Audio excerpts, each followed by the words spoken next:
Bonjour à tous, aujourd'hui nous allons voir comment utiliser Expert Santé pour envoyer vos courriers, vos comptes rendus d'hospitalisation, vos lettres de liaison à la sortie, et courriers typés pour atterrir dans mon espace santé de deux façons. La première qui est directe et la moins chronophage pour vous sera de le faire depuis la création de vos nouveaux courriers directement ou à l'importation de vos documents directement.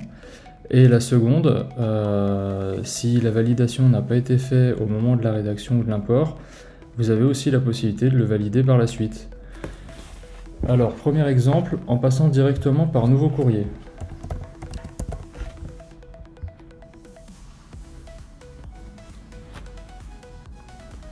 Donc, la première étape consistera bien sûr à choisir un modèle de courrier pour vous faire gagner du temps dans la rédaction.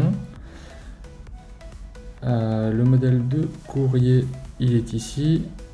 Vous pouvez choisir par utilisateur qui partage avec vous ces modèles. Vous pouvez choisir directement un modèle ici. Nous avons intégré des bases pour les CRH remises à jour en 2025. Si vous tapez un mot-clé, vous pouvez les récupérer directement. Prenons l'exemple donc d'une lettre de liaison chirurgie. Voilà. Dans votre courrier, du coup le modèle est déjà prêt. Ça va récupérer certains éléments automatiquement dans le dossier du patient constitué dans Expert Santé. D'autres éléments seront à renseigner par vous. D'autres éléments, comme quand il y aura des observations, seront peut-être à modifier avant la validation.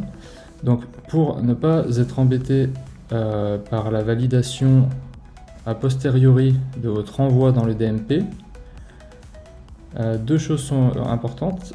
C'est ici, dans la partie validation, vous pouvez choisir que le document sera validé par une personne ou une profession.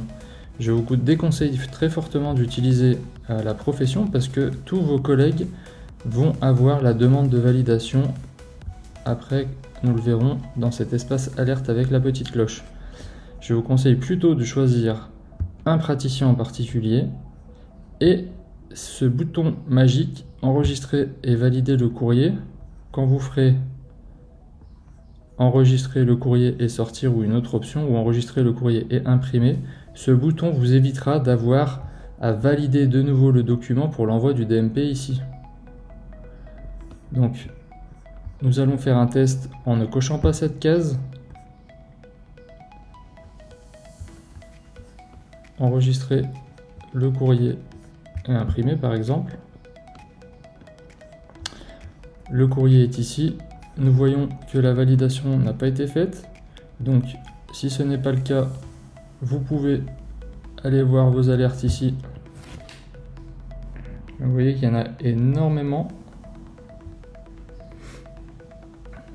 Nous allons chercher notre patient test.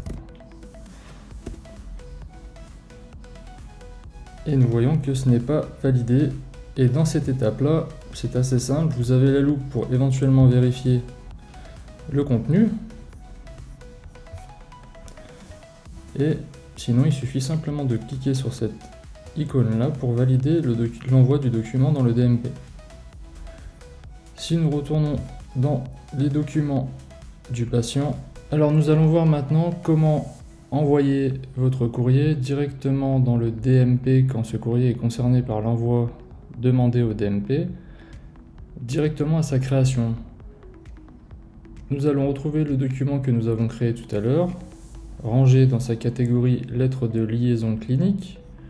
Il s'agit de celui-ci, lettre de liaison chirurgie 2025 du 20 juin 2025.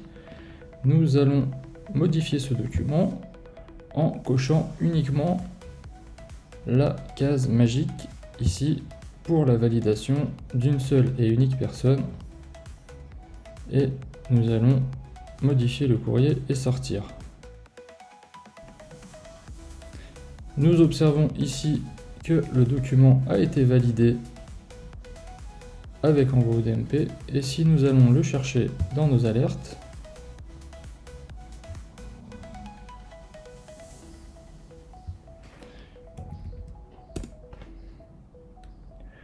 nous n'avons pas de document à valider. Vous avez également la possibilité d'envoyer vos documents dans mon espace santé à partir du bouton de validation présent dans la gestion des documents. dans la colonne Validation. En cliquant dessus, le document partira directement dans mon espace santé. Merci pour votre attention. Bonne journée à tous!